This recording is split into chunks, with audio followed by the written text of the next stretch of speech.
நீதிமொழிகள் 19:21. There are many plans in a man's heart, nevertheless it is the Lord's purpose that will stand. மனுஷனுடைய இதயத்தின் எண்ணங்கள் அநேகம், ஆனாலும் கர்த்தருடைய யோசனையே நோக்கமே நிலை நிற்கும். Let me say it once again in the simple way I say it usually.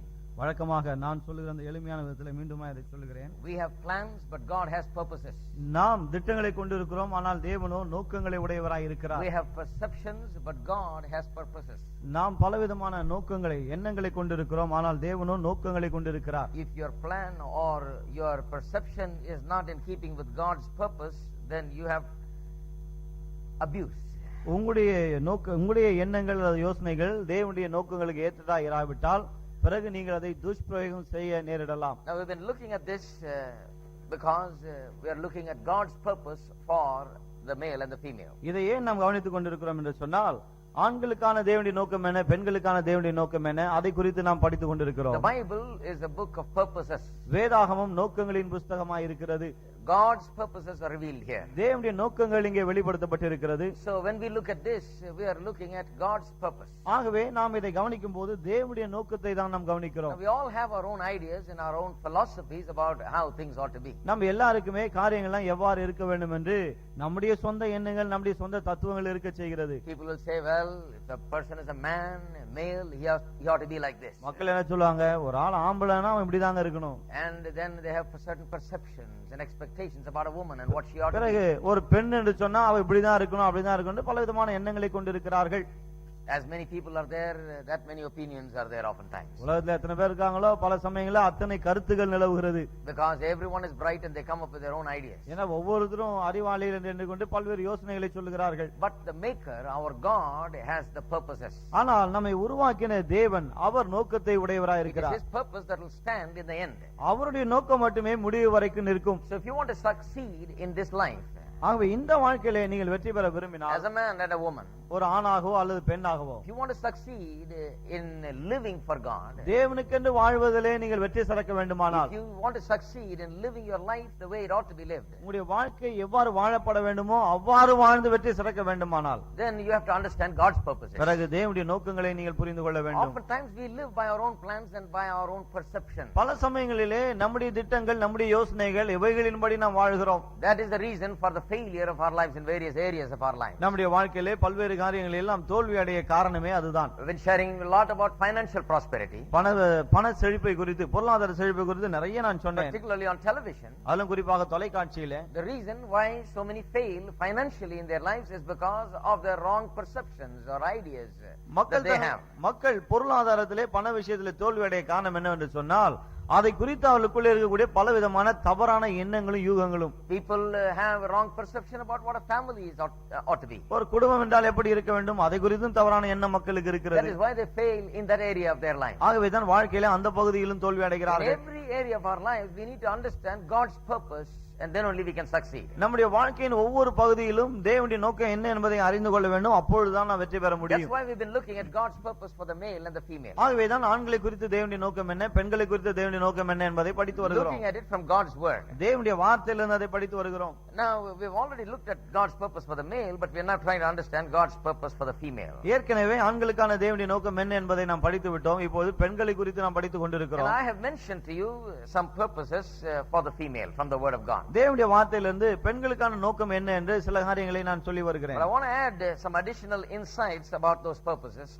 அந்த நோக்கங்களோடு கூட மேலும் சில காரியங்களை, கருத்துக்களை நான் வலியுறுத்த விரும்புகிறேன். Not only additional insights, but also practical applications of how these purposes carry themselves out here in our life in reality. மேலும் சில காரியங்களை சொல்வது மட்டுமல்ல, நடைமுறை வாழ்க்கையில எப்படி மெய்யாகவே நம்முடைய வாழ்க்கையில அவர்களை பயன்படுத்துவது என்பதை குறித்து நான் சொல்ல போகிறேன். Let me just mention the purposes, then we'll go into it. நோக்கங்களை நான் சொல்லிவிட்டு பிறகு அதற்குள்ளாக செல்வோம். First, the woman was made to share in the male's vision. முதலாவது, பெண்ணானவள் ஆணுடைய தரிசனத்திலே பங்கெடுக்க வேண்டும். And we stated it in another way. God didn't want man to be alone. He wanted to give a companion so he can carry out his vision. அதை நான் வேறு விதமாய் சொன்னேன். மனுஷன் தனிமையா இருப்பது நல்லதல்ல, அவனோடு கூட இருந்து அந்த தரிசனத்தை நிறைவேற்றுவதற்கு ஒரு துணை வேண்டும் என்று தேவன் சொன்னார். God gave the vision to man. தேவன் தரிசனத்தை ஆணுக்கு தான் தந்தார். And then gives the helper to carry out the vision. அதன் பிறகு அந்த தரிசனத்தை நிறைவேற்ற அவனுக்கு ஒரு உதவியையும் தருகிறார். Second purpose was that she was made to help him to fulfill the vision. இரண்டாவது நோக்கம் அந்த தரிசனத்தை நிறைவேற்றுவதில் அவள் அவனுக்கு உதவியா இருக்க The வேண்டும். point there is that she is a helper by nature. அங்க என்ன விஷயம் என்று சொன்னால் அவள் இயற்கையிலே உதவியாளாக தான் இருக்கிறாள். Last week I brought to you some additional insights about what a helper is all about. கடந்த வாரம் நான் மேலும் சில தகவல்களை சொன்னேன். உதவியாள் அல்லது உதவி என்று சொன்னால் என்னவென்று. Every woman ought to realize that every act that she is carrying out is a helping act. ஒவ்வொரு ஸ்திரீயும் இதை உணர வேண்டும். அவள் எடுக்கிற ஒவ்வொரு முயற்சியும் அவள் செய்கிற ஒவ்வொரு காரியமும் உதவி செய்கிற ஒரு காரியம்தான். Every word, every action, every thought, every decision must be dictated by this fact that she is a helper in a great and big project. அவளுடைய ஒவ்வொரு செயலும் ஒவ்வொரு சொல்லும் ஒவ்வொரு சிந்தனையும் ஒவ்வொரு எண்ணமும் இந்த மாபெரும் தரிசன நிறைவேறுதலிலே நான் உதவியாளா இருந்து இவைகளை செய்கிறேன் என்ற விதத்தில் இருக்க வேண்டும். Last week I showed you that even when women make terrible blunders, you can see that they are only trying to be a helper, but they just don't know how to be a good helper. கடந்த வாரம் இதை நான் உங்களுக்கு காண்பித்தேன். பெண்கள் சில சமயத்துல மிகப்பெரிய தவறு செய்தாலும் கூட எப்படி இந்த தவறு நடக்கிறது, உதவி செய்ய வேண்டும் என்ற நோக்கத்தோடு செய்கிறார்கள், ஆனால் அதை எப்படி செய்வது என்று தெரியவில்லை. ஆகையினாலே அந்த தவறு நேரிடுகிறது. They are driven by their nature that God has put within them to be a helper, but they do not know the details of how to help effectively, and therefore many times blunders are made. உதவியா இருக்கும்படிதான் தேவன் இயற்கையிலே அவளை உண்டாக்கி இருக்கிறார். அதன் அடிப்படையில தான் அவள் அப்படி செய்கிறார்கள். ஆனால் எப்படி செய்வது என்று தெரியாதபடினாலே தான் அந்த தவறுகளை செய்ய நேரிடுகிறது. Thirdly, she was made to adapt to the man. மூன்றாவது நான் சொன்னேன், ஆணோடு பொருந்தக்கூடியவளாய் அவள் இருக்கிறாள். Now these purposes have already been stated, but I just want to show you how you see it in real life. இந்த நோக்கங்களை ஏற்கனவே நான் சொல்லிவிட்டேன், ஆனால் நிஜ வாழ்க்கையில எவ்வாறு இதெல்லாம் நாம் பார்க்கிறோம் என்பதை சொல்ல விரும்புகிறேன். Now this adaptation, the gift of adaptation given to the woman is seen in second chapter of the book of Genesis. பெண்ணுக்கு பொருந்தக்கூடிய இந்த தன்மை இருக்கிறது என்பது குறித்து ஆதியாகமம் 2ஆம் அதிகாரத்தில் நாம் பார்க்கிறோம். In verse 18, when God said, "It is not good that a man should be alone, I will make him a helper." பின்பு தேவனாகிய கர்த்தர் மனுஷன் தனிமையா இருப்ப நல்லதல்ல, அவனுக்கு ஏற்ற துணையை உண்டாக்குவேன் என்றார். He said, "I'll make a helper suitable to him or comparable to him." வெறும் துணை என்று சொல்லாமல் ஏற்ற துணை என்று தேவன் சொல்லுகிறார். The 18th verse is very important. 18ஆம் வசனம் மிகவும் முக்கியமானது. Because it says many things. ஏனென்றால் பல காரியங்களை அது சொல்லுகிறது. You know that one of the most important things there is that she is a suitable person for the man. அதுல ஒரு முக்கியமான காரியம் என்னவென்றால் அவள் ஆணுக்கு ஏற்ற துணையா இருக்கிறாள். Now I described this thing so that you can understand it several weeks ago by talking about the suit and how it fits the body and so on. பல வாரங்களுக்கு முன்பாக இதை நான் விளக்கி சொன்னபோது ஒரு சூட்டை குறித்து நான் பேசினேன். எப்படி ஒரு சூட் போடும்போது நம்முடைய உடலுக்கு அது ஏற்றதா இருக்குன்னு நான் சொன்னேன். Then we talked about the adapting capacity, the capability to adapt to new situations, new home, new surroundings, new people is there in a woman ready. அதன் பிறகு எவ்வாறு ஒரு பெண்ணுக்குள்ளே புதிய மக்கள், புதிய குடும்பம், புதிய சூழல் இதோடு கூட சேர்ந்து பொருந்தக்கூடிய ஒரு ஆற்றல் உடையவளாய் இருக்கிறாள் என்பதை நான் உங்களுக்கு சொன்னேன். But I want to talk specifically about how it carries how this thing is seen in a relationship to the man that she is hooked up to. ஆனா இன்றைக்கு எந்த ஆணோடு கூட பெண்ணானவள் இணைக்கப்பட்டிருக்கிறாளோ அவனோடு கூட பொருந்தி வாழக்கூடிய ஒரு தன்மை அவளுக்கு எவ்வாறு இருக்கிறது என்பதை நான் விளக்கி சொல்ல போகிறேன். She is a suitable person, like a suit fits the body snug and shows its form and shape. She fits the man. எப்படி ஒரு சூட் சரீரத்துல போய் சரியாய் அமர்ந்து அந்த சரீர அமைப்பை அந்த வடிவத்தை வெளிப்படுத்துகிறோம், அதே போலதான் ஒரு பெண்ணும் ஒரு ஆணுக்கு இருக்கிறாள். But let's look at it in another way today. அதை இன்னொரு விதத்தில் இன்றைக்கு பார்ப்போம். Now what the plant, for example, take a plant adapts itself to the soil in which it is planted. ஒரு செடி உதாரணத்துக்கு எடுத்துக்கொள்வோம். ஒரு செடியானது எந்த நிலத்துல விதைக்கப்பட்டிருக்கிறதோ அல்லது எந்த மண்ணில விதைக்கப்பட்டிருக்கிறதோ அதற்கு ஏற்றார் போலதான் அதுவும் இருக்கிறது. The plant is only as good as the soil in which it grows. செடியானது எந்த மண்ணிலே வளருகிறதோ அந்த மண்ணை பொறுத்து அந்த மண்ணுக்கு ஏற்றவாறு தான் அந்த செடியும் இருக்கும். The quality of the plant will be ultimately determined by the quality of the soil. அந்த செடியின் தரம் அந்த மண்ணின் தரத்தை பொறுத்து தான் இருக்கும். Plant doesn't determine what the soil is going to be. The soil determines what the plant is going to be. செடியானது மண் எவ்வாறு இருக்க போகிறது என்று தீர்மானிக்கிறதில்லை, மண் தான் செடி எவ்வாறு இருக்க போகிறது என்பதை தீர்மானிக்கிறது. I will say to you that man is like the soil and the woman is like the plant. ஆகவே நான் அதை இப்படி சொல்வேன், ஆணானவன் மண்ணை போலவும் பெண்ணானவள் செடியை போலவும் இருக்கிறார். You can say, how can you call the man like a soil? நீ கேட்கலாம், எப்படி ஒரு ஆணை நீங்க மண் என்று அழைக்கலாம் என்று. Well, the man is like a soil because the Bible says that the woman was taken out of the man. ஆண் மண்ணா இருக்கிறான். ஏனென்றால் வேதம் சொல்லுகிறது இந்த பெண்ணானவள் ஆணிலிருந்து தான் எடுக்கப்பட்டாள் என்று. Where did she come from? அவள் எங்கிருந்து வந்தாள்? She came from man. ஆணிடத்திலிருந்து வந்தாள். Therefore, that is why I say that soil determines what the plant is going to be. ஆகவேதான் நான் சொல்லுகிறேன் செடி எவ்வாறு இருக்க போகிறது என்பதை நிர்ணயிப்பதே இந்த மண் தான். So now look at life and how a woman fares when she lives with a husband. ஆக இப்போது வாழ்க்கையை கவனிப்போம். ஒரு கணவனோடு பெண் வாழும்போது அவருடைய வாழ்க்கை எவ்வாறு அமைகிறது என்பதை பார்ப்போம். Now, you know, a lot of times people in foreign countries go to a counselor and pay enormous amount of money, $100 an hour, to be told these things. பல சமயங்களிலே அமெரிக்கா போன்ற இடங்களிலே இப்படிப்பட்ட காரியங்களை கேட்கணும்னா ஒரு மணி நேரத்துக்கு $100 கொடுத்து கேட்க வேண்டியதா இருக்கு. அதுவும் ஒரு ஆலோசகர் கிட்ட போய் they have to go to a marriage counselor. ஒரு மேரேஜ் கவுன்சிலர் கிட்ட போய் திருமண ஆலோசகர் கிட்ட. But if he is a Bible based counselor, he may talk about these அவர் வேதத்தின் அடிப்படையில் பேசுகிறவரா இருந்தா இதெல்லாம் சொல்லுவார். But if he is a psychology based counselor, then he'll mess you up even further. ஆனா மனோதத்துவத்தின் அடிப்படையில் அவர் ஆலோசனை கொடுத்தா இன்னும் குழப்பிடுவார் உங்களை. But this is Bible based. ஆனால் இது வேதத்தின் அடிப்படையில் இருக்கிறது. Now just imagine a woman living with a husband. கொஞ்சம் எண்ணி பாருங்க. ஒரு பெண் கணவனோடு வாழ்கிறாள். You don't have to imagine, you know what it's like. இத கற்பனை கூட செய்ய வேண்டியதில்லை, உங்களுக்கே தெரியும் என்னன்னு. You know, what is the woman going to be like? What is she going to amount to in the end after living with him for a few years? அந்த கணவனோடு ஒரு சில வருடங்கள் வாழ்ந்த பிறகு அவள் என்ன விதமாக இருப்பாள், எந்த அளவுக்கு அவள் இருப்பாள்? I can tell you what she's going to become like. She's going to become like just like the man she's living with. எந்த ஆணோடு வாழ்கிறாளோ அவன் எப்படி இருக்கிறானோ அதே போலதான் அவளும் இருப்பாள். She will show the particular nature and character and all of those things that is in the man in herself. அந்த ஆணுக்குள்ளே என்ன விதமான குணாதிசயமும் தன்மையும் இருக்கிறதோ அதையே இவளும் தன்னிலே வெளிப்படுத்துவாள். Many times the conflicts between a man and a woman, a husband and wife, is because of this. பல சமயங்களிலே கணவனுக்கும் மனைவிக்கும் இடையே ஏற்படுகிற சச்சரவுக்கு காரணம் இதுதான். You know, we don't understand this. அவர்கள் இதை புரிந்து கொள்ளாமல் போகிறார்கள். We look at the woman and say, how is she like this? என்ன பார்த்து நம்ம கேக்குறோம், எப்படி அவ இப்படி இருக்கான்னு? She is like this because she is being raised up in that soil. அவள் அந்த விதத்தில் இருக்க காரணம் என்னவென்று சொன்னால் அப்படிப்பட்ட மண்ணிலே அவள் வளர்க்கப்படுகிறாள். The soil determines what the plant is going to be like. செடி எவ்வாறு இருக்க போகிறது என்பதை நிர்ணயிப்பது மண் தான். If you put a plant in red water, செடியை கொண்டு போய் செம்மண்ணில நட்டால் the plant has a way to soak it all up and then show it in its flower in some way. அந்த செடியானது அதனுடைய தன்மைகள் எல்லாம் உறிந்து தன்னுடைய மலர்களிலே அதை பிரதிபலிக்கும். So the woman is made in such a way, she is made in such a way and taken out of the man in such a way that when she is joined to the man, she is only going to be a reflection of what the man is. ஆகவே ஸ்திரீ எப்படி இருக்கிறாள், ஒரு ஆணோடு கூட அவள் சேர்க்கப்படும் போது இணைக்கப்படும் போது அந்த ஆண் எப்படிப்பட்டவனா இருக்கிறானோ அதையே இவள் தன்னுடைய வாழ்க்கையிலே பிரதிபலிக்க கூடியவளாக இருக்கிறாள். So plant soaking in red water shows up its colors in the flowers.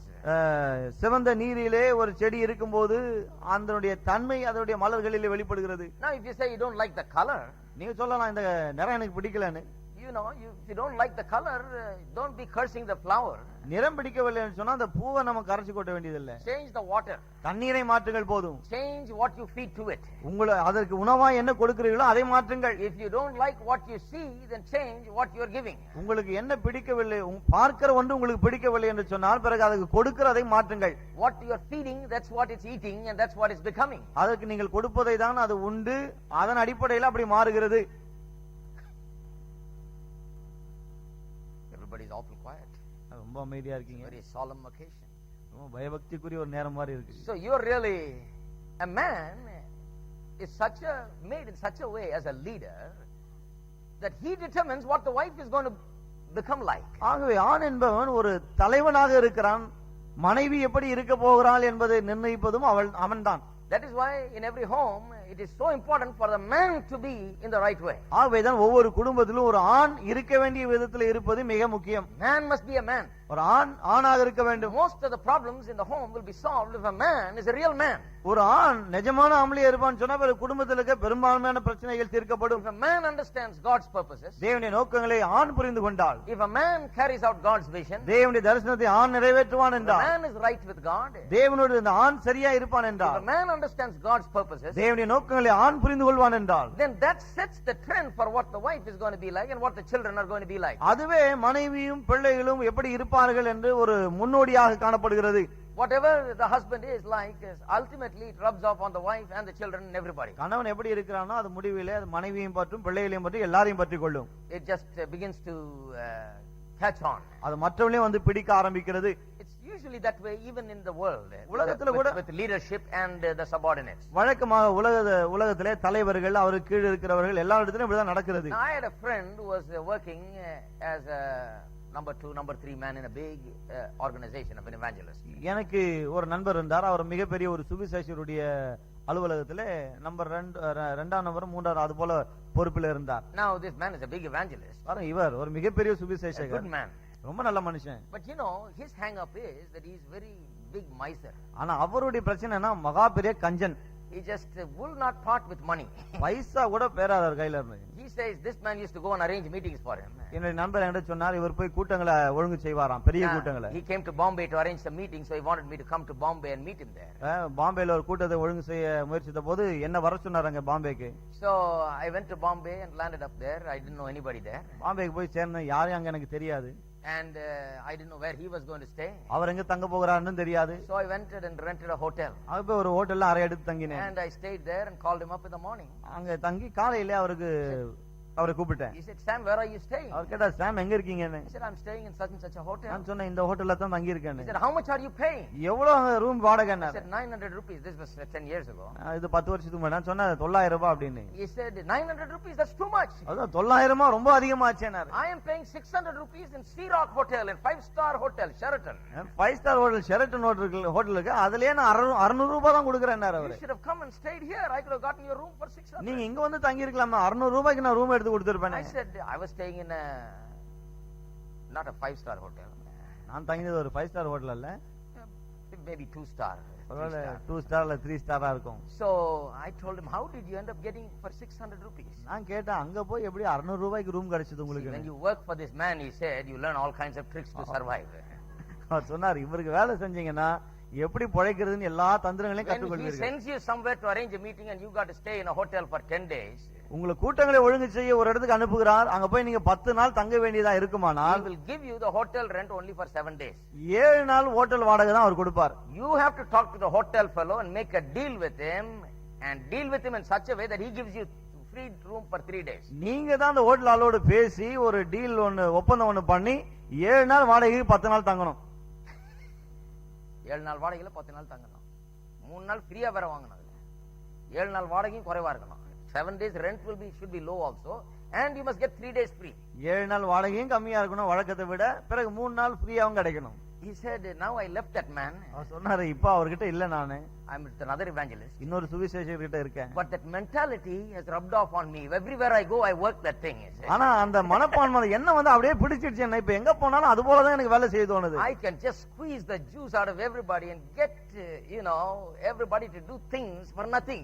ஒவ்வொருத்தர்கிட்ட இருந்து வேலையை பிழிஞ்சு எடுத்துறேன், சும்மாவே வேலை வாங்குற நிலைமைக்கு நான் ஆயிட்டேன். And I'll pay the lowest. இருக்கிறதுலே குறைந்த அளவு தான் நான் கொடுப்பேன் காசு. I'll make sure that if anyway I don't have to pay, I will not pay. காசு கொடுக்காம இருக்க முடியுமான்னு முடிஞ்ச அளவுக்கு பாப்பேன் அப்படின்னாரு. Because that's the way I worked for that man 7 years and it rubbed off on me. ஏன்னா 7 வருஷம் அவருக்கு அங்க அப்படிதான் வேலை செஞ்சேன், அப்படியே வந்து என்ன தொற்றி கொண்டதுன்னாரு. Now just see it, how a leader, a man who leads the organization, sets the trend for what the subordinate is going to be like. கொஞ்சம் யோசித்து பாருங்கள், ஒரு நிறுவனத்தை ஸ்தாபனத்தை நடத்த தலைவர் எப்படி இருக்கிறாரோ அவர்தான் அவர் கீழே இருக்கிறவர்கள் எப்படி இருக்க போகிறார்கள் என்பதை நிர்ணயிக்கிறார். Now that big evangelist didn't take a lesson on how to be a miser. பாருங்க எப்படி கஞ்சனா இருக்குதுன்னு அவர் பெரிய பாடம் ஒண்ணும் நடத்தல. You will learn it when you're working with him. கூட சேர்ந்து வேலை செய்யும் போதே கற்றுக்கொள்வீர்கள். The salary is very low. சம்பளம் அவ்வளவு கம்மியா இருக்கு. You can't talk anything. அங்க பேச முடியாது. Salary is very low. சம்பளம் ரொம்ப குறைவு. And you just do what he says, that's all. அவர் என்ன சொல்றாரோ செஞ்சுட்டு போகணும், அவ்வளவுதான். And any time of day, any time of night, you have to work. எந்த நேரமானாலும் சரி, பகல ராத்திரியே வேலை செய்தாகணும். But only the same salary, never considers any big increase. ஆனா சம்பளம் மட்டும் அப்படியே இருக்கும், சம்பளம் உயர்வெல்லாம் இருக்காது. He said, when you work for the man, you just become like that. அவர் சொன்னா அவருக்கு வேலை செஞ்சா அப்படியே மாறிடுவீங்க நீங்களும். You become hard towards other people also. மற்றவர்கள் மேல் உங்களுக்கு ஒரு கடின உள்ளம் ஏற்பட்டு விடும். He says, I'm trying to change, you pray for me. அவர் சொன்னா நான் மாற முயற்சிக்கிறேன், தயவு செய்து எனக்காக ஜெபம் பண்ணுங்கன்னு. He said, I'm paying 900 rupees, I'm paying 300 rupees more than you are paying.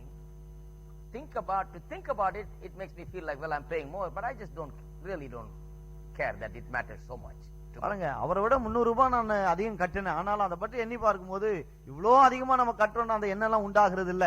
லேசா கொஞ்சம் ஜாஸ்தி கொடுத்துட்டோமே இருக்கு. ஆனா இதுக்காக போய் நான் அழுதுட்டு இருக்க போறல. 300 ரூபாய் தூக்கி கொடுத்துட்டு பேசாம நிம்மதியா தூக்கிட்டு போக போறேன். I am going to just sleep well and go on. I'm not going to be a miser, நான் ஒரு கஞ்சனா இருக்க போவதில்லை. Because there are certain things you just have to pay for. ஏன்னா சில காரியங்கள் இருக்கு, கொடுத்து தான் ஆகணும்.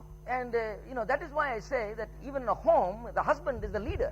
ஆகவே தான் சொல்றேன், வீட்டில கூட கணவன் தான் தலைவன். How the family is going to be, how the wife is going to be, how the children are going to be, the trend is set by the husband. குடும்பம் எப்படி இருக்க போகிறது, மனைவி எப்படி இருக்க போறாள், பிள்ளைகள் எப்படி இருக்க போகிறார்கள், அதெல்லாம் கணவனை பொறுத்து தான் அமைய போகிறது. Now if a husband is a man who is cursing all the time, கணவன் எப்போது பார்த்தாலும் திட்டிட்டே இருக்கிற கணவனா இருந்தா, you will find the wife who doesn't curse learn to curse. அதன் பிறகு திட்டாத மனைவி கூட சீக்கிரமா திட்ட கற்றுக்கொள்வாள். திட்டுறது இல்ல, கெட்ட வார்த்தை பேசுறது. She will also start talking curse words. அவளும் கெட்ட கெட்ட வார்த்தைகளை உபயோகப்படுத்த ஆரம்பிப்பாள். Because she is living with a man who is cursing all the time. ஏன்னா எப்போதும் கெட்ட வார்த்தை பேசிக் கொண்டிருக்கிற ஒரு மனுஷனோடு வாழ்ந்து கொண்டிருக்கிறார். In order to survive with him, you got to speak some too. அந்த ஆளோட கூட குடும்பம் நடத்தணும், கொஞ்சம் பேசி தான் ஆக வேண்டியிருக்கு. So it just comes out. You can only hear so many curse words before it just comes out from you. ஆகவே அது கொஞ்ச நாள் கழிச்சு தானா மனைவி வாயிலிருந்து வெளியே வர ஆரம்பிக்கிறது. எத்தனை கெட்ட வார்த்தை தான் கேட்டுட்டே இருக்குது. கேட்க கேட்க ஏதாவது ஒன்று ரெண்டு வந்துருது வெளியே நமக்கும். So it just happens to be like that. ஆகவே அப்படிதான் அது நடக்கிறது. So you will find that women and children adapt to the husband. ஆகவே நீங்கள் பார்க்கலாம், கணவன் எப்படி இருக்கிறோம் அதுக்கு ஏற்றவாறு மனைவியும் சரி பிள்ளைகளும் சரி அவர்கள் பொருந்திக் கொள்ளுகிறார்கள்.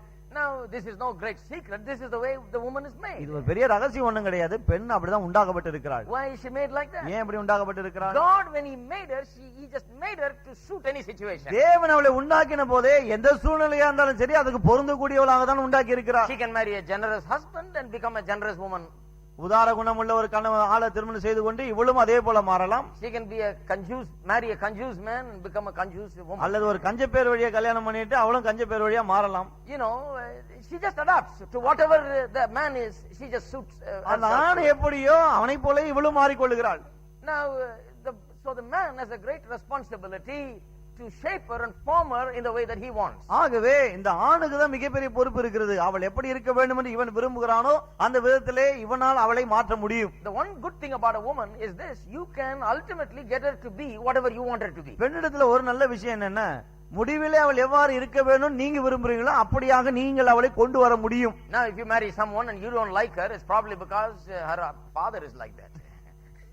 நீ ஒரு பெண்ணை திருமணம் செய்து கொண்டு அந்த பெண் உங்களுக்கு பிடிக்கலன்னு சொன்னா ஒருவேளை அது காரணமா அவளுடைய அப்பாவாக இருக்கலாம். No problem. Thank God she is not living with the father now. ஆனா இப்போ கர்த்தருக்கு ஸ்தோத்திரம், அப்பாவோட கூட வாழல. She is living with you. அவள் உங்களோடு வாழ்கிறாள். Now you shape her and form her according to what you want her to be. இப்பொழுது நீங்கள் அவள் எப்படி இருக்க வேண்டும் விரும்புகிறீர்களோ அந்த விதத்தில் அவளை மாற்றிக் கொள்ளுங்கள். She is flexible. அவள் மாறக்கூடியவள். She is suitable. அவள் பொருந்தக்கூடியவள். She will just fit in to whatever the circumstances are. சந்தர்ப்ப சூழ்நிலை எப்படியோ அதுக்கு ஏற்றவாறு சரியாய் பொருந்தக்கூடியவள். But oftentimes what happens is the man is talking about your father is like that, your grandfather is like that, your mother is like that's why you are like this. பல சமயங்கள்ல ஆண் என்ன பண்ணுவான்னு சொன்னா, உன்னுடைய அப்பா அப்படி, உன்னுடைய தாத்தா அப்படி, உன்னுடைய அம்மா அப்படி, உன்னுடைய பாட்டி அப்படி, ஆகவே நீ எப்படி இருக்கணும் அப்படி திட்டுவா. Your family is like that. உன்னுடைய குடும்பமே அப்படிதான். Well, that's not her family anymore. You are the family. இனி அதெல்லாம் அவளுடைய குடும்பம், நீங்க தான் அவளுடைய குடும்பம். She is not going to be what her father made her to be. She is going to be what you make her to be. இனிமேல் அவள் தன்னுடைய அவளுடைய தகப்பன் அவளை எப்படி ஏற்படுத்தினானோ அப்படி இருக்க போவது கிடையாது.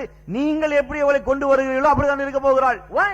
ஏன்? Because God said I will make him a suitable mate. ஏனால் தேவன் சொன்னார், நான் அவளை ஏற்ற துணையாய் உண்டாக்குவேன். So when God gives you a wife, he gives her to you in such a way that she'll fit in whatever you are. தேவன் உங்களுக்கு ஒரு மனைவி கொடுக்கும்போது நீங்கள் என்னவா இருக்கிறீர்களோ அதற்கு பொருந்தக்கூடிய மனைவி தான் கொடுக்கிறார். Now this you can imagine it like a one size fits all suit.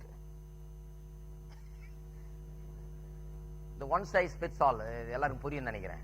ஒரு சைஸ் வாங்கினா எல்லாருக்கும் ஃபிட் ஆகுறன்ற மாதிரி சூட் இது. தடியா இருக்கிற ஆளுக்கு இது விரிஞ்சிக்கும், ஒல்லியா இருக்கிற ஆளுக்கு இது சுருங்கிக்கும். நம்ம என்ன ஷேப்ல இருக்கிறோமோ அந்த ஷேப்புக்கு அது ஃபிட் ஆகிக்கும். That's the way the woman is made. பெண்ணானவள் அப்படிதான் உண்டாக்கப்பட்டிருக்கிறாள். She is just a suitable person. அவள் ஏற்றவளா இருக்கிறாள். So the man has the great responsibility of making her what she will be. ஆகவே ஆணுக்கு தான் மிகப்பெரிய பொறுப்பு இருக்கு. அவள் எப்படி இருக்க வேண்டுமோ அப்படி அவளை உருவாக்குகிற பொறுப்பு. Now this is a wonderful concept to be kept in mind. இத மனதில் வைத்துக் கொள்ள வேண்டும். ஏன்னா அவ்வளவு அற்புதமான ஒரு காரியம் இது. So literally you can take any kind of person and make her any kind of person that you want. ஆகவே இது எப்படிப்பட்ட ஆளா இருந்தாலும் சரி, நீங்கள் அவர்களை எடுத்து அவர்களை நீங்கள் விரும்புகிற விதத்துல மாற்ற முடியும். You can set the trend. நீங்க அதுக்கு முன்னோடியா இருக்க முடியும். 5 years, 6 years, 10 years, she'll just totally transform. 5, 6, 10 வருஷம் கழிச்சு பார்த்தா அவங்க சுத்தமா மாறி போயிருப்பாங்க. Now when you don't know this, இதெல்லாம் அறியாமல் போகும்போது then you'll be sitting there and cursing yourself for marrying her. பிறகு இவ்வளவு போய் கல்யாணம் பண்ணுமே நீங்க உங்களையே கெட்ட கெட்ட வார்த்தையை திட்டிப்பீங்க. Then you'll have to say, well, I've lost out on life because I married the wrong person. பிறகு யோசிப்பீங்க, வாழ்க்கையே போச்சு ஏன்னா தப்பான ஆளை போய் நம்ம கல்யாணம் பண்ணிட்டோம்னு. It is not so. அப்படி கிடையாது. You can literally change a person. நீங்கள் எழுத்தின்படியே ஒரு ஆளை மாற்ற முடியும். That is the way that God has made her a suitable person. தேவன் அப்படியாக தான் அவளை ஏற்ற துணையை உண்டாக்கி இருக்கிறார். Let's go on to the fourth one. இப்போ நான்காவதுக்கு போவோம். Because I have a lot of ground to cover in the fourth one also. ஏன்னா நான்காவதுல சொல்வதற்கு நிறைய உண்டு எனக்கு. The fourth one, the fourth purpose I stated as this, that God made her to be the object of man's love. நான்காவதாக நான் உங்களுக்கு சொன்னேன், நோக்கம் என்ன, பெண்ணை குறித்து நோக்கம் என்னன்னு சொன்னால், பெண் ஆணுடைய அன்புக்கு பாத்திரமானவளாய் இருக்கும்படி தேவன் உண்டாக்கி இருக்கிறார். Now let's go back to the whole background of this. இதனுடைய பின்னணிக்கு நாம் செல்வோம். How can you say that the woman was made to be the object of man's love? எப்படி ஆணுடைய அன்பை பெறக்கூடியவளாக பெண் உண்டாக்கப்பட்டு இருக்கிறாள் என்று நாம் சொல்லலாம்? You see, God is love. பாருங்கள், தேவன் அன்பா இருக்கிறார். Amen. Amen. God is love. தேவன் அன்பா இருக்கிறார். Now the love cannot exist without giving. அன்பு கொடுக்காமல் அதனால் இருக்க முடியாது. Some of it we talked about how in the beginning God himself exists in 3 persons. நான் ஆரம்பத்தில் இது ஆரம்பிக்கும் போது சொன்னேன், தேவன் அவர் மூவராக இருக்கிறார் என்று. Father, Son and the Holy Spirit. பிதா, குமாரன், பரிசுத்த ஆவியாக. The very reason for the Trinity they say is love. God is love, therefore he cannot be alone. That is why you have one God but 3 persons in the Godhead. திருத்துவத்துக்கு காரணமே இதுதான் என்று சொல்கிறார்கள். தேவன் அன்பாக இருக்கிறார். அன்பா இருக்கிற அவர் தனிமையா இருக்க முடியாது, தம்முடைய அன்பை வெளிப்படுத்த வேண்டும்.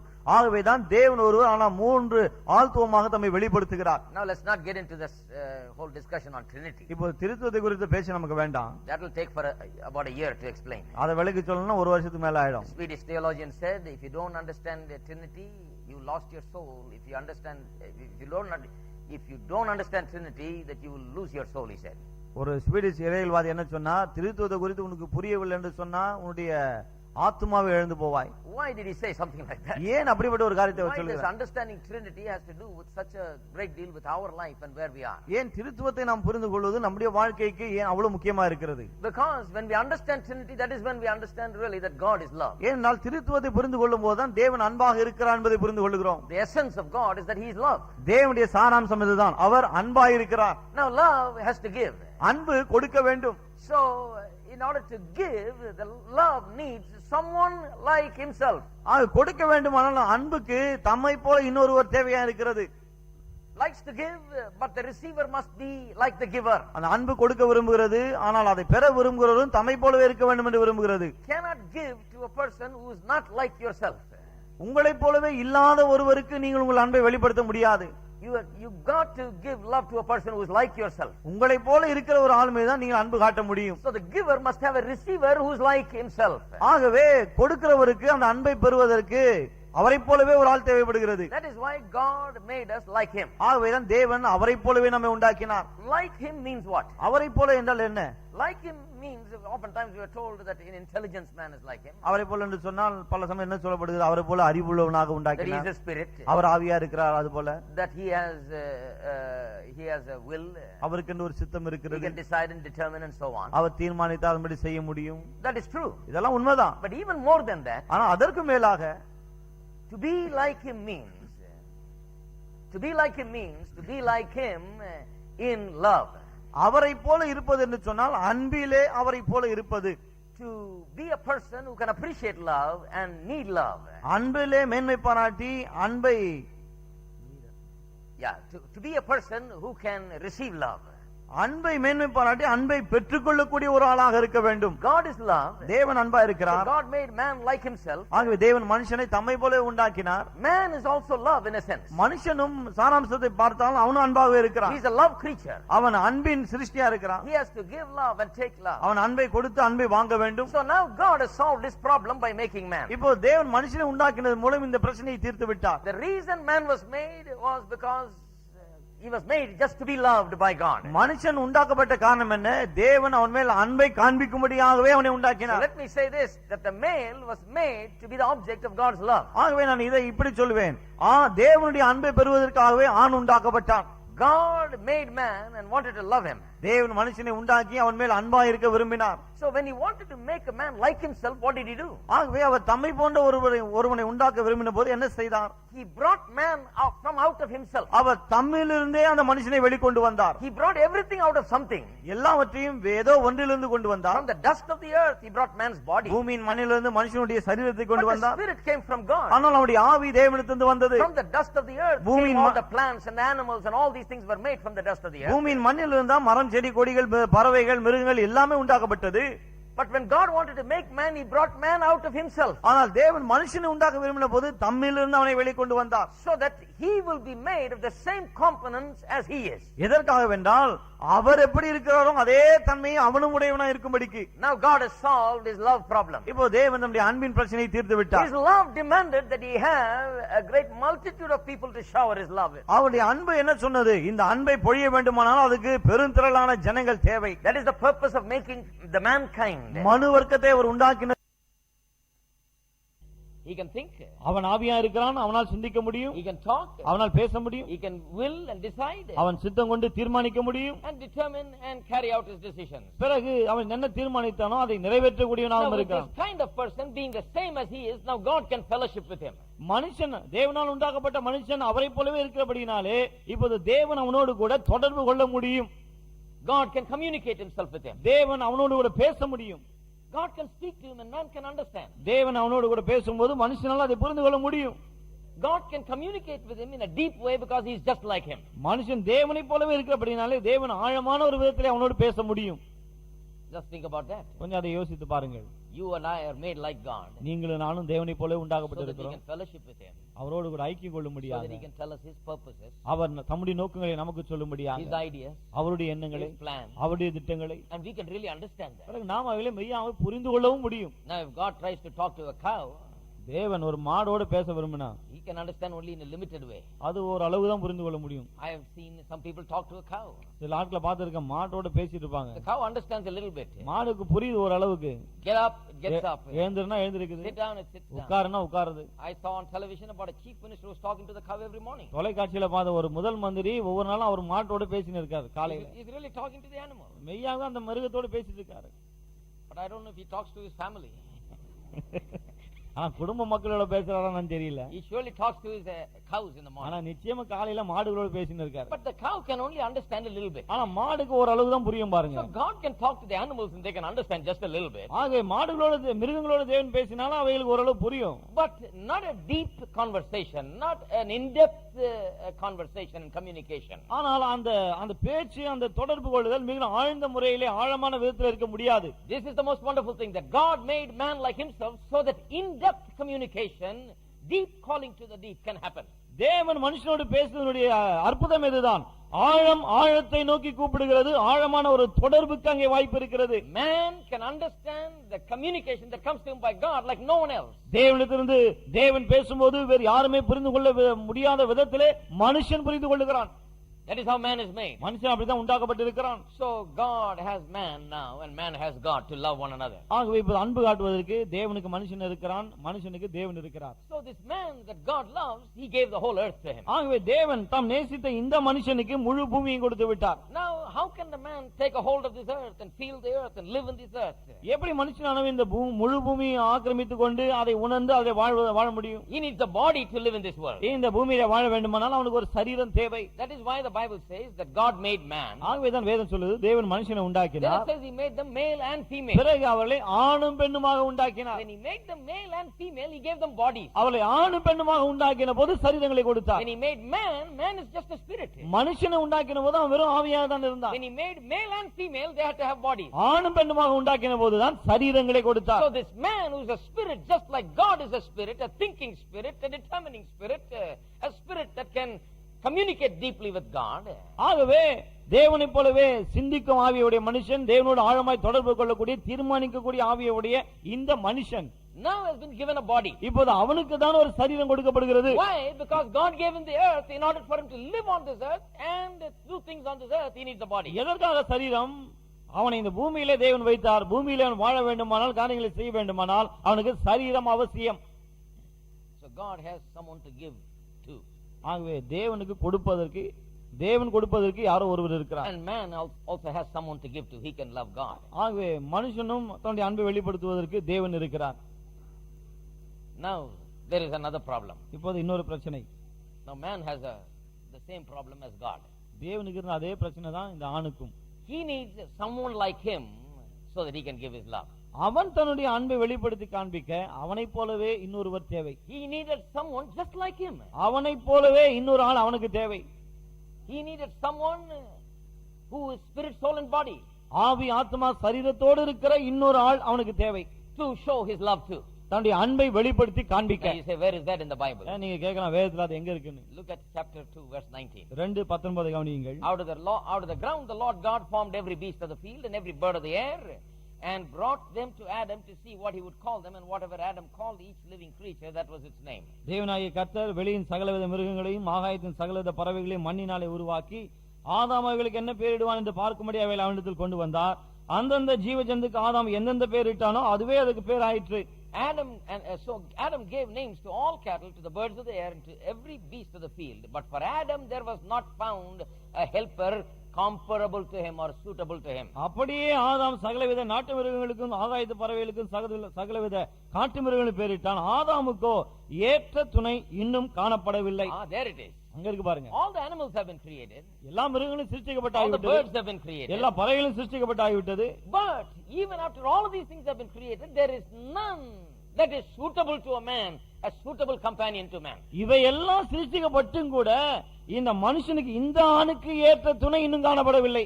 All of these things are there, but they cannot be a suitable companion to man. இவை எல்லாம் இருந்தும் கூட இந்த ஆணுக்கு, இந்த மனுஷனுக்கு ஏற்ற துணை அவைகளா இருக்க முடியவில்லை, இருக்க முடியாது. He can have a dog and a cat, but not suitable for him, companion for him. நாய், பூனை எல்லாம் இருந்தாலும் கூட அது அல்ல, அவைகள் அல்ல இவனுக்கு ஏற்ற துணை. Now in some countries of the world they just love dogs and cats sometimes more than human beings. சில உலகத்தின் சில நாடுகள்ல மனுஷனை விட அந்த நாயும் பூனையும் தான் ரொம்ப அன்பு காட்டுறாங்க பாருங்க. People have dogs and cats and they have saloons for dogs and cats where they can manicure their dogs and cats and give a haircut. நாய்கள் பூனைகளை வளர்த்து அதுக்குன்னு முடி வெட்டுற கடையெல்லாம் வச்சு அங்க போய் கொண்டு போய் அவையில அலங்காரம் பண்ணி. We have a problem just cutting hair for human beings. இங்க மனுஷங்களுக்கு முடி வெட்டுதே பெரும் பிரச்சனையா இருக்கு. But there are places where they have air conditioned shops for dogs and cats. ஆனா உலகத்தின் சில இடங்கள்ல நாய்க்கு பூனைக்கு முடி வெட்டுறதுக்கு ஏசி போட்ட கடைகள். And when you go to some people's house, some people, even here I've seen, some people, they are just proud of their dog and their cat. சில இடங்கள்ல நம்ம ஊர் நாட்டுல சில இடங்கள் போகும்போது அவங்க நாயை பூனை வந்து அவ்வளவு பெருமையா பேசிட்டு இருப்பாங்க. They say, me and my 3 dogs, brother. நானும் என் 3 நாய்களும் பிரதர் அப்படின்னுவாங்க. You have a 3-bedroom house, you ask them what lives here. 3 bedroom வீடு அப்படின்னுவாங்க. சரி, இந்த ரூம்ல என்ன இருக்குன்னு கேட்டா, here Tommy lives here. இங்க Tommy இருக்குதுன்னுவாங்க. Who lives over there? அங்க யார் இருக்குது? Jeannie lives there. அங்க ஜீனி இருக்கு. You think that Jeannie and Tommy are their children? நீங்க நினைக்கலாம் ஜீனியும் டாமி பிள்ளைங்க போலன்னு. But it happens to be their cats. அப்புறம் பார்த்தா அது பூனை குட்டி இல்ல நாய் குட்டியா இருக்கும். You see, but God never intended, and God could never think of an animal being a companion to man. ஆனால் மனுஷனுக்கு ஏற்ற துணை உதவியா இருக்கிறதுக்கு தேவன் மிருகங்களை நியமிக்கவே இல்லை. Yes, the Bible says the righteous man even treats the animals good. நீதிமான் தன் மிருக ஜீவன்களிடத்திலும் நன்மை செய்து, மிருக ஜீவனுக்கு நன்மை செய்கிறான்னு வேதம் சொல்லுகிறது. It's good to be good to dogs and cats. நாய்க்கு பூனைக்கு நல்லது செய்யறது நல்லதுதான். But a suitable companion for man is another person who's made just like him. ஆனா மனுஷனுக்கு ஏற்ற துணை அவனை போலவே உண்டாக்கப்பட்டிருக்கிற இன்னொரு ஆள் தான். So after making everything and after making man, God found that there was not a suitable companion for ஆகவே man. எல்லாவற்றையும் உண்டாக்கின பிறகு கூட தேவன் என்ன கண்டால் மனுஷனுக்கு ஏற்ற துணை இன்னும் இல்லையா. Man was created like God. மனுஷன் தேவனை போல He உண்டாக்கப்பட்டான். is a love creature. அவன் அன்பின் சிருஷ்டி. He must give love now. அவன் இப்ப அன்பை காண்பிக்க He வேண்டும். exists in spirit, soul and body. அவன் ஆவி, ஆத்மா, சரீரமா இருக்கிறான். So spiritually he can show love to his God. ஆகவே ஆவிக்குரிய பிரகாரம் தேவன் மேல் அவன் அன்பு காட்ட முடியும். Now he's got a bodily element also. இப்போது அவனுக்கு சரீரம் என்று ஒன்று இருக்கிறது. So now he needs a person exactly like him in spirit, soul and body that he can show his love ஆகவே to. இப்போது அவன் தன்னுடைய அன்பை வெளிப்படுத்த வேண்டுமானால் அவனைப் போலவே ஆவி, ஆத்மா, சரீரம் கொண்ட ஒரு ஆள் அவனுக்கு தேவை. So So God did to the male what he did to himself. ஆகவே தேவன் God did to the male what he did to himself. God did to the male what he did to himself when he brought man out of the... ஆகவே தேவன் எவ்வாறு மனுஷனை தன்னிலிருந்து கொண்டு வந்தாரோ அதே போல ஆணுக்கும் செய்தார். He brought the woman out of the man. பெண்ணை ஆணிலிருந்து வெளியே கொண்டு வந்தார்.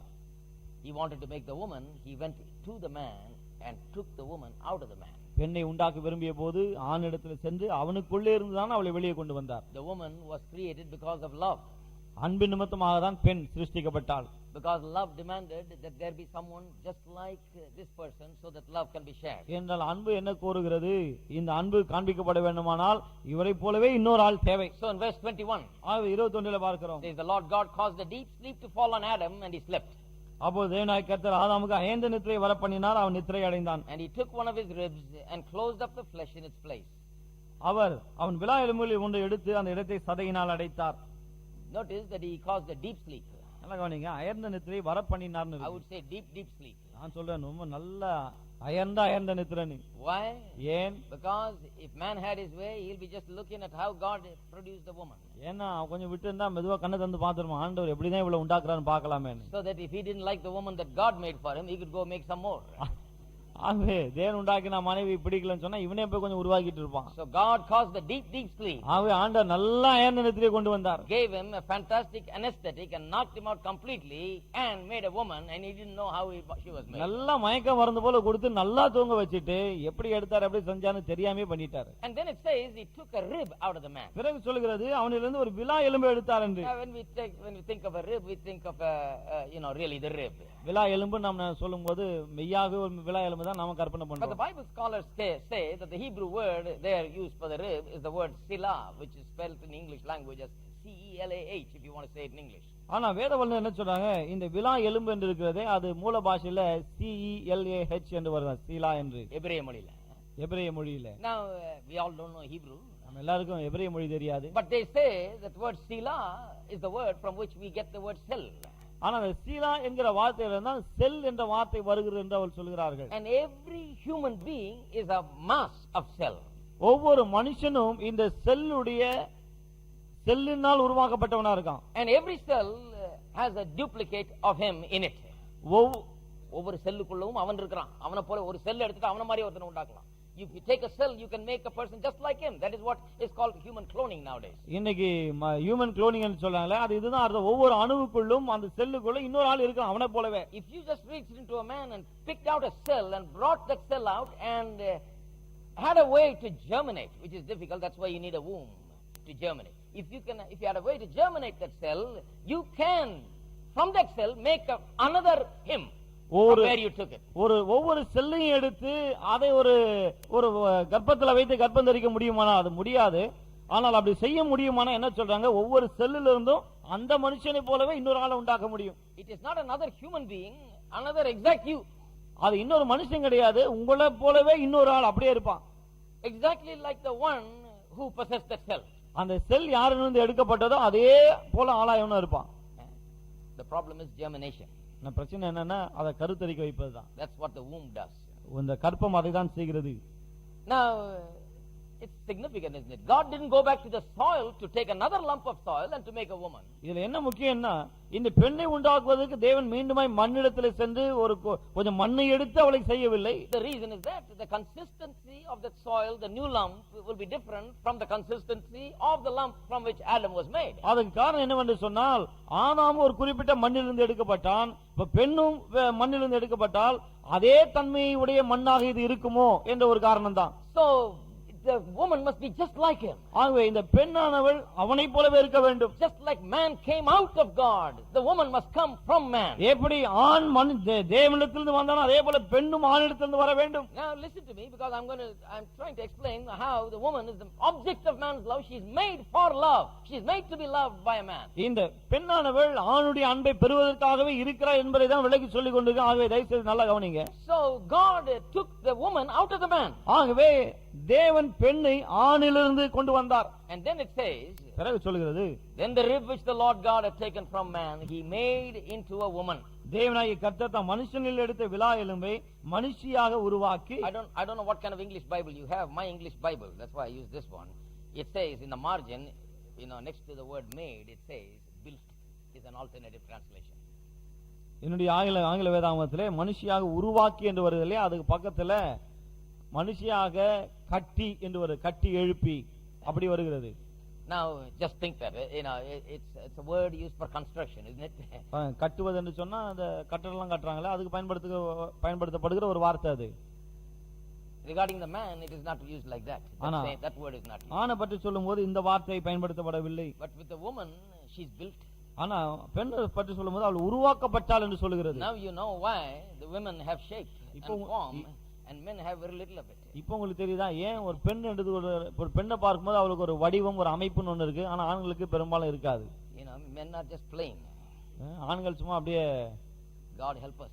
உருவம் வடிவமே இல்லாம இருப்பாங்க. But the women are made in such a way that they have a shape, wonderful shape and form. ஆனால் பெண்களோ அற்புதமான வடிவத்தை உடையவர்களை உருவாக்கப்பட்டவர்கள்.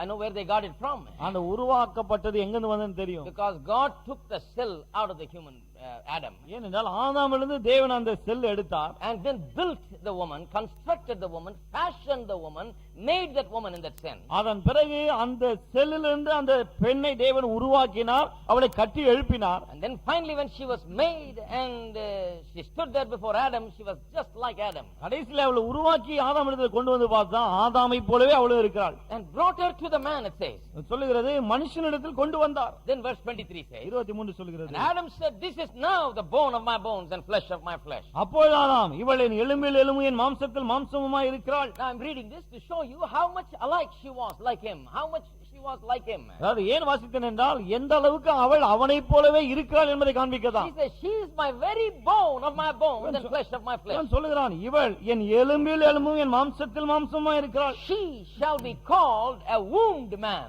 That's exactly what the woman means. இவள் கர்ப்பப்பையை உடைய மனுஷன் என்று அழைக்கப்படுவாள். அதுதான் அது உண்மையான மொழிபெயர்ப்பு.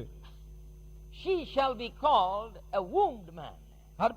கர்ப்பப்பையை உடைய மனுஷன் என்று இவள் அழைக்கப்படுவாள். Because she was taken out of man. இவள் மனுஷனிலிருந்து எடுக்கப்பட்டபடியால் அப்படி அழைக்கப்படுவாள். What is he saying? அவன் என்ன சொல்றான்? Saying the woman is just like a man. ஒரு பெண் ஆணை போலவே இருக்கிறாள். But she's got a womb. ஆனால் அவளுக்கு ஒரு கர்ப்பம் இருக்கிறது. She's taken out of the man, so she is just like the man out of whom she was taken. மனுஷனிலிருந்து எடுக்கப்பட்டபடினாலே எடுக்கப்பட்ட அந்த மனுஷனை போலவே இவளும் இருக்கிறாள். But there are some features that are different in her so that she can fulfill a different function and role. ஆனால் இவளுடைய அம்சங்களிலே சில வித்தியாசமா இருக்கு. ஏனென்றால் அவளுடைய செயல்பாட்டிலே கொஞ்சம் வித்தியாசம் இருக்கிறது. So it says that she was taken out of man and therefore she shall be a woman. ஆகவேதான் அவள் மனுஷனிலிருந்து எடுக்கப்பட்டபடியால் மனுஷி எனப்படுவாள் என்று சொல்கிறது. Now there she is standing before Adam. இப்போ மனுஷி ஆதாமுக்கு முன்பாக இருக்கிறாள். He is looking at her.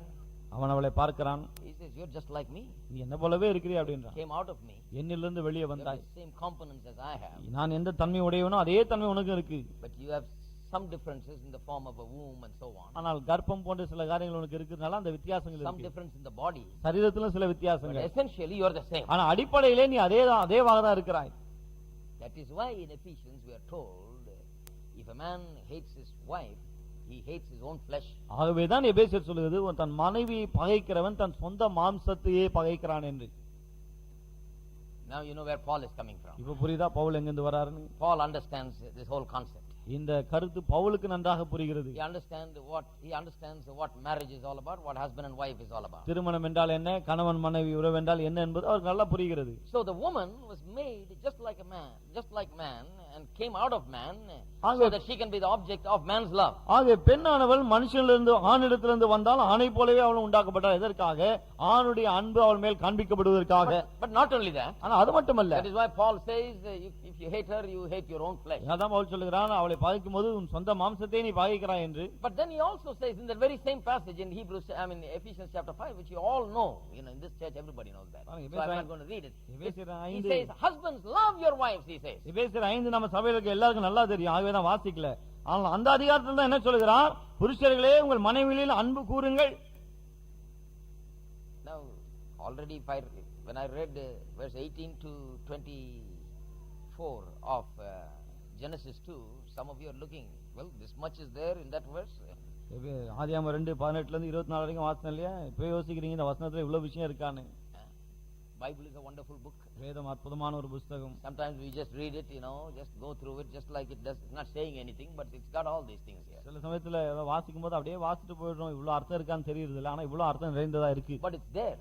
எல்லாம் இருக்குங்க. How many times we have read Ephesians 5? எத்தனை முறை எபேசியர் 5 அதிகாரத்தை வாசித்து இருக்கோம். And we take it to mean that he is just giving a simple advice to the husbands to love their wives. ஏதோ புருஷர்களை பார்த்து மனைவி மேல அன்பா இருங்கன்னு ஏதோ ஒரு அட்வைஸ் கொடுக்கற போலன்னு படிச்சிட்டு போயிடுறோம். No, he's not just giving a simple advice. கிடையாது, ஒரு எளிமையான ஒரு அட்வைஸ் கொடுத்துட்டு போல அவர். He's not just a moral teacher just giving a simple advice saying if you want a good home just love your wife. ஏதோ ஒரு சன்மார்க்க போதனையாளர் கிடையாது, நல்ல குடும்பம் வேணும்னா கணவன் வந்து மனைவி மேல அன்பா இருக்கும்னு சொல்லிட்டு போறது. Here is a man of revelation. இந்த மனுஷன் வெளிப்பாடுகளை உடையவர். He understands God's purposes. தேவனுடைய நோக்கங்களை புரிந்து கொண்டிருக்கிறார். He says, அவர் சொல்லுகிறார், I'm talking about, he says, the church and Christ. நான் கிறிஸ்துவை குறித்து சபையை குறித்து பேசுகிறேன் But என்றார். I'm talking about the husband and wife also. பிறகு கணவன் மனைவி குறித்தும் பேசுகிறேன் He என்றார். compares the two.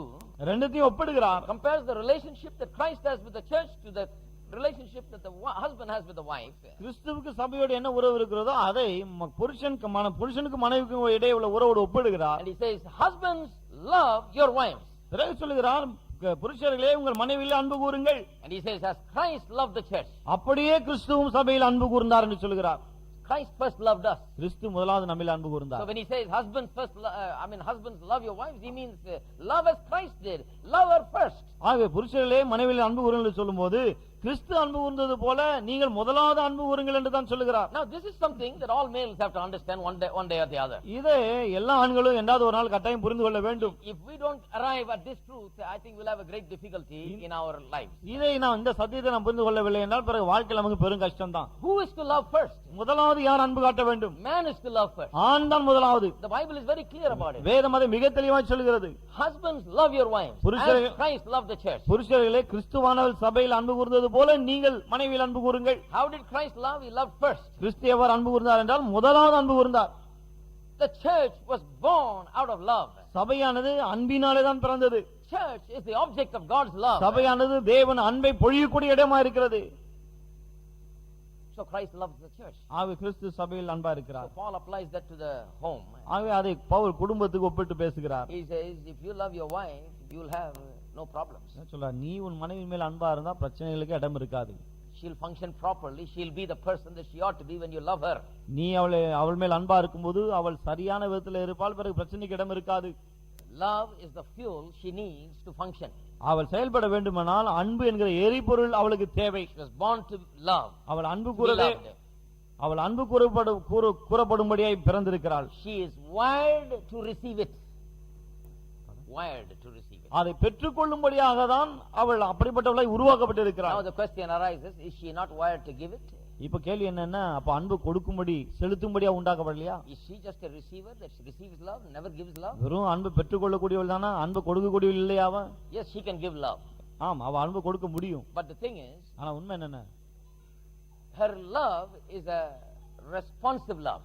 அவளுடைய அன்பு பிரதியுத்தரம் போல இருக்கிற அன்பு. So it is like this, every time you love a woman, அவ எப்படி இருக்குன்னு சொன்னா, ஒவ்வொரு முறையும் நீங்கள் ஒரு பெண்ணை நேசிக்கும் போது, அன்பு காட்டும் போது, show your love to your wife, உங்களுடைய மனைவியின் மேல் நீங்கள் அந்த அன்பை காட்டும் போது, then something exciting takes place, something interesting takes place. பிறகு மிகவும் உற்சாகம் நிறைந்த சுவாரஸ்யமுள்ள ஒரு காரியம் அங்கே நிகழ ஆரம்பிக்கிறது. It's like this. அது எப்படி இருக்குன்னா, it's like you give to a womb something and that womb never gives it back to you in the same way that you gave it. நீங்கள் ஒரு கர்ப்பத்துக்கு ஒன்றை கொடுக்கும்போது, அந்த கர்ப்பம் நீங்கள் கொடுத்ததை திரும்ப கொடுக்கும்போது, நீங்கள் எந்த விதத்தில் கொடுத்தீர்களோ அதே விதத்தில் திரும்ப கொடுப்பதில்லை. The male gives his seed and the woman gives him a baby.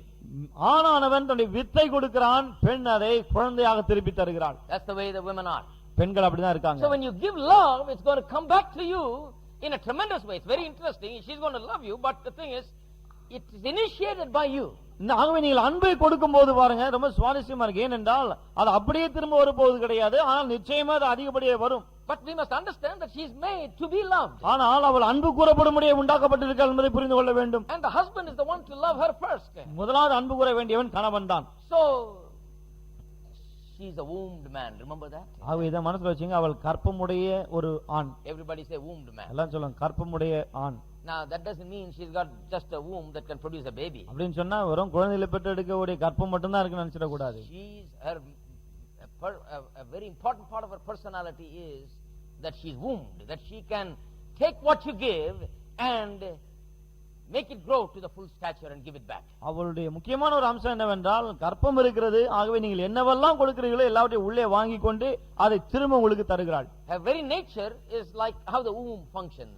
அவளுடைய சுவாபமே அப்படிதான். அவளுடைய கர்ப்பம் எப்படி செயல்படுகிறதோ அது போலதான். So with love also she functions like ஆகவே that. அன்பு என்கிற விஷயத்துல அப்படிதான் செயல்படுகிறாள். That is why Paul says, husbands, love your wife. ஆகவே தான் பவுல் சொல்கிறார், புருஷர்களே மனைவிகளில் அன்பு கூறுங்கள். Why? ஏன்? Because when you love her, it's going to come back to you, good measure, pressed down, shaken together. ஏன்னா அன்பு கூறும்போது அந்த அன்பு அமுக்கி குலுக்கி திரும்ப மடியில விழும்படி கொடுக்கப்படுகிறது. If you love her, then it's going to be reciprocated. நீங்கள் அன்பு கூறும்போது தான் அந்த அன்பு திரும்ப It's காண்பிக்கப்படுகிறது. going to come back with a response that will be very interesting. அது திரும்ப வரும்போது அந்த அன்பு ரொம்ப சுவாரஸ்யமா இருக்கும். When it comes back, it will be amazing. அது திரும்ப வரும்போது வியப்பானதா இருக்கும். Because when you give her a seed, she gives you a baby. ஏனென்றால் நீங்கள் வித்தை கொடுக்கும்போது குழந்தையை தருகிறாள். Because that's the way she's built. ஏன்னா அவ உருவாக்கப்பட்டிருக்கிற விதமே அப்படிதான். You give her a house, she'll give you a home. You give her a building, she'll give you a home. நீங்கள் ஒரு வீட்டை கொடுத்தால் ஒரு குடும்பத்தை அவள் கொடுக்கிறாள். You give her groceries, she'll give you a meal. அவ நீங்க பருப்பு போன்ற சாமான்களை கொடுத்தா அவ உணவாக திருப்பி தருகிறாள். அரிசி பருப்பெல்லாம் எடுத்துட்டு வந்து கொடுத்தா சாம்பாரும் சாதமும் கிடைக்கும். See, she's like that. She never gives it back to you the way you give it. நீங்க கொடுக்கிற வண்ணமே திருப்பி கொடுப்பதில்லை. You give her a smile and she gives you her heart. நீங்க புன்னகைத்தாலே போதும் இதயத்தை கொடுத்து விடுவாள்.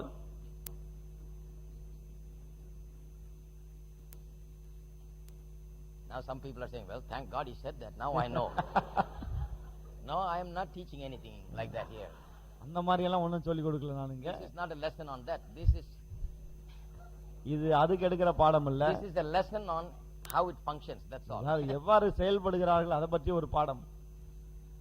You give her a smile, she gives you her heart, my friend. புன்னகைத்து பாருங்கள், அவள் உள்ளத்தையே கொடுத்து விடுகிறாள். அவள் அப்படிதான். She always gives you much more than what you give. நீங்கள் கொடுப்பதை விட அதிகமாக எப்போதும் திரும்ப கொடுக்கிறாள். That's the most amazing thing about her. அவளை குறித்து ரொம்ப ஆச்சரியமான விஷயம் அதுதான். That's why it's good to smile at her once in a while. ஆவேதான்.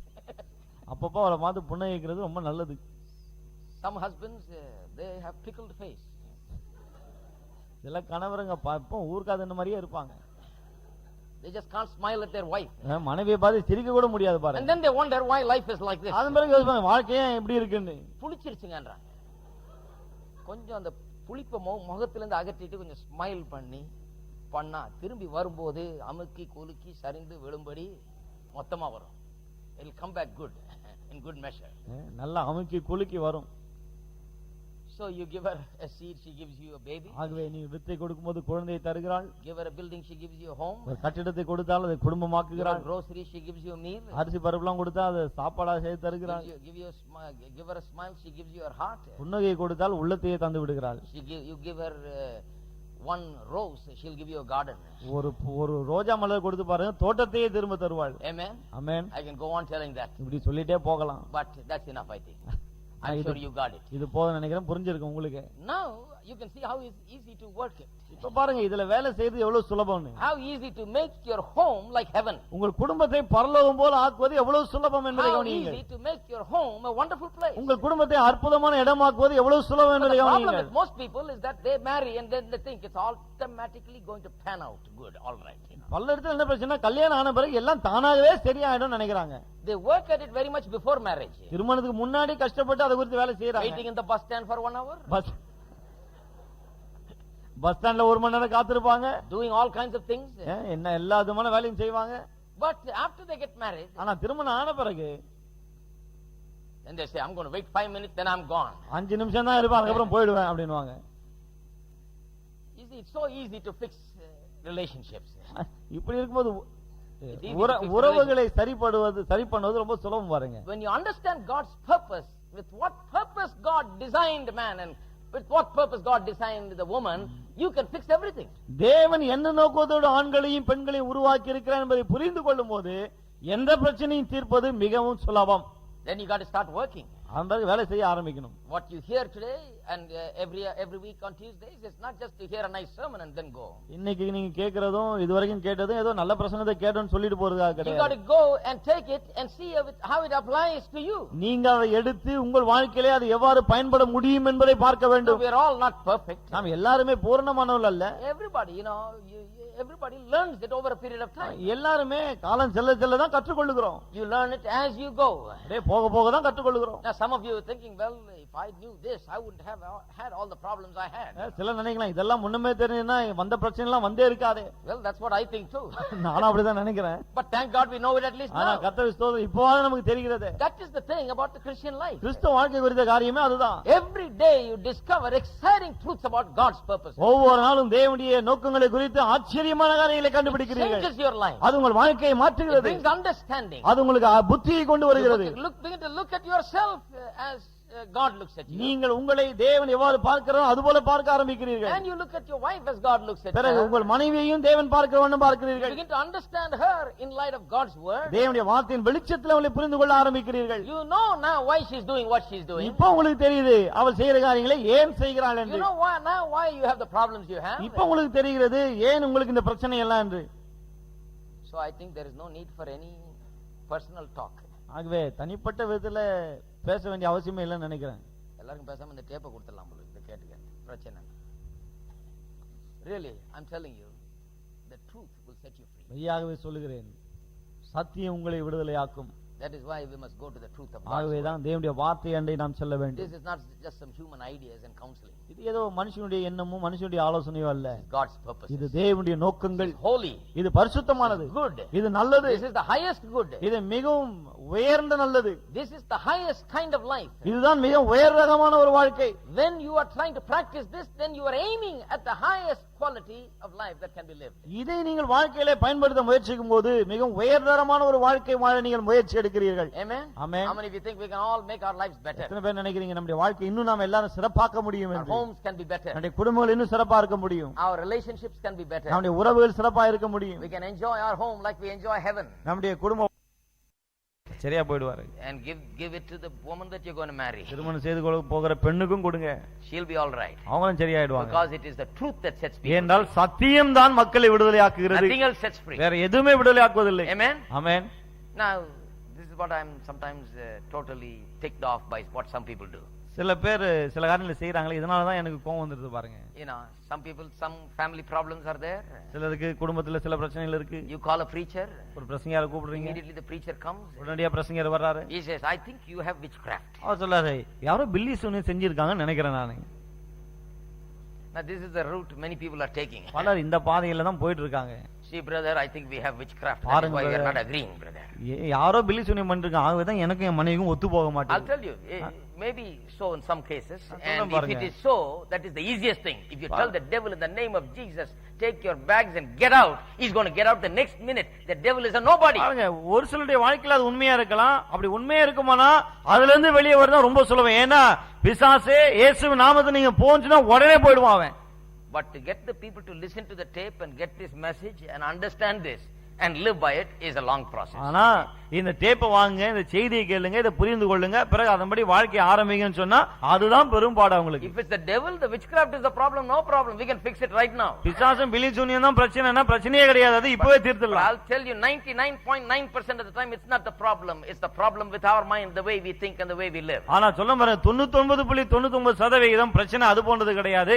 நாம் சிந்திக்கிற விதம் தான் பிரச்சனையா இருக்கு. And the devil simply uses what is already there. ஏற்கனவே இருக்கிறத பிசாசு அப்படியே பயன்படுத்துறான். You give enough raw material for him to work with. அவன் வேலை செய்யறதுக்கு போதுமான மூலப்பொருளை நீங்களே கொடுத்துறீங்க. So he is there in the midst of it, just developing the hate and increasing the fire. ஆக அவன் அது மத்தியில வேலை செஞ்சு பகையும் பொறாமையும் இன்னும் அதிகமாக்குகிறான். When you come to get a hold of the truth, சத்தியத்தை நீங்கள் பற்றிக் கொள்ளும்போது then the truth shall make you free. பிறகு சத்தியம் உங்களை விடுதலை ஆக்கும். The greatest deliverance that you can experience in life is the deliverance that can come to you by the truth of God's word. வாழ்க்கையில் நீங்கள் அனுபவிக்கக்கூடிய மிகப்பெரிய விடுதலை என்ன தெரியுமா? தேவனுடைய வார்த்தையாகிய சத்தியத்தின் மூலம் பெறக்கூடிய விடுதலை. Have you experienced the truth that sets you free? உங்களை விடுதலையாக்குகிற அந்த சத்தியத்தை அனுபவித்திருக்கீங்களா? Truth will set you free. சத்தியம் உங்களை விடுதலையாக்கும். In every realm of your life. உங்கள் வாழ்க்கையின் ஒவ்வொரு பகுதியிலும் Every day you must experience the truth that sets you free. ஒவ்வொரு நாளும் உங்களை விடுதலையாக்குகிற சத்தியத்தை நீங்கள் அனுபவிக்க வேண்டும். God bless you. கர்த்தர் உங்களை ஆசீர்வதிப்பார். நம்ம எல்லாரும் எழுந்து நிற்போம்.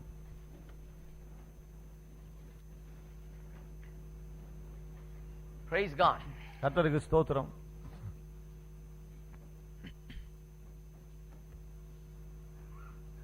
Let's bow our heads in prayer. நாம் தலை வணங்கி ஜெபிப்போம். Let's just lift up our hands and give thanks to God. நம்முடைய கரங்களை உயர்த்தி கர்த்தருக்கு நன்றி சொல்லுவோம்.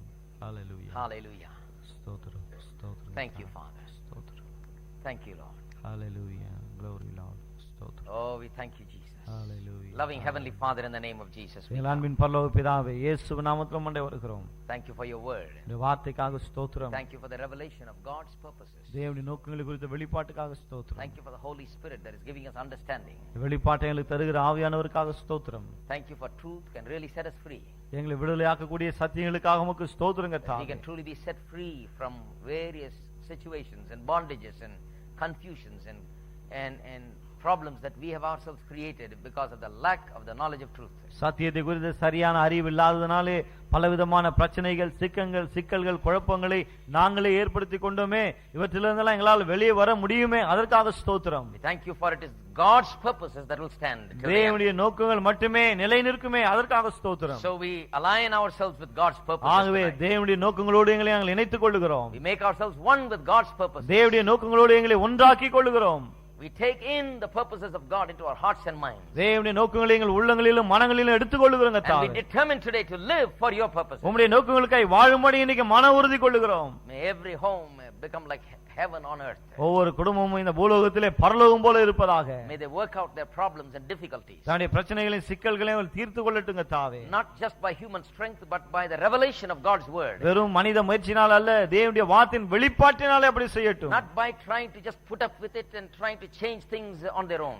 ஏதோ எல்லாவற்றையும் சுயமாய் மாற்றிக்கொள்ள முயற்சித்து அல்லது பொறுமையோடு இருந்து அப்படி அல்ல ஆண்டவரே. But effectively working it through the knowledge of God's word. மாறாக தேவனுடைய வார்த்தை குறித்த அறிவை பெற்று அதன் மூலமாய் அவள் வேலை May செய்யட்டும். every day be a day of progress in the homes. ஒவ்வொரு நாளும் குடும்பங்களிலே முன்னேற்றம் உண்டாகிற நாளா இருக்கட்டும். Progress in the path of happiness and fulfillment and satisfaction. சந்தோஷமும் நிறைவும் மகிழ்ச்சியும் உண்டாகிற அந்த முன்னேற்றமா இருக்கட்டும். May the knowledge of God fill their hearts and minds. தேவனை குறித்த அறிவோட உள்ளங்களை மனங்களை நிரப்புவதாக. May the joy of the Lord be the center in the center of their home. ஆண்டவரே, கர்த்தருக்குள் மகிழ்ச்சியா இருப்பது அவள் வீட்டின் மையமா இருக்கட்டும்.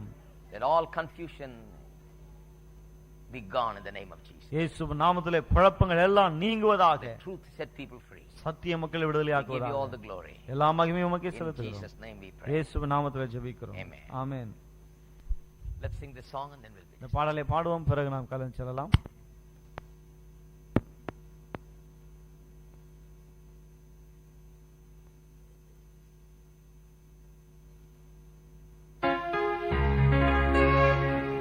I'll never be the same again, no, no. Never be the same again. I'll never be the same. Hallelujah. Since I met the Lord, I am not the same. I'll never be the same again. Since I met the Lord, I am not the same, and I'll never be the same again. God bless you.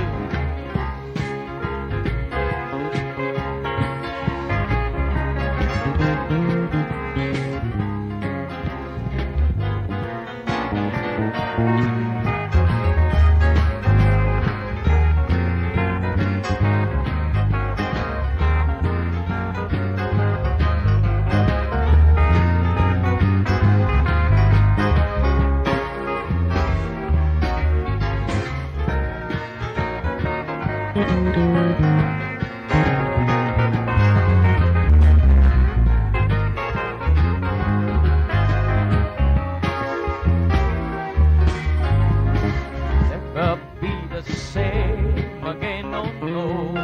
Never be the same again.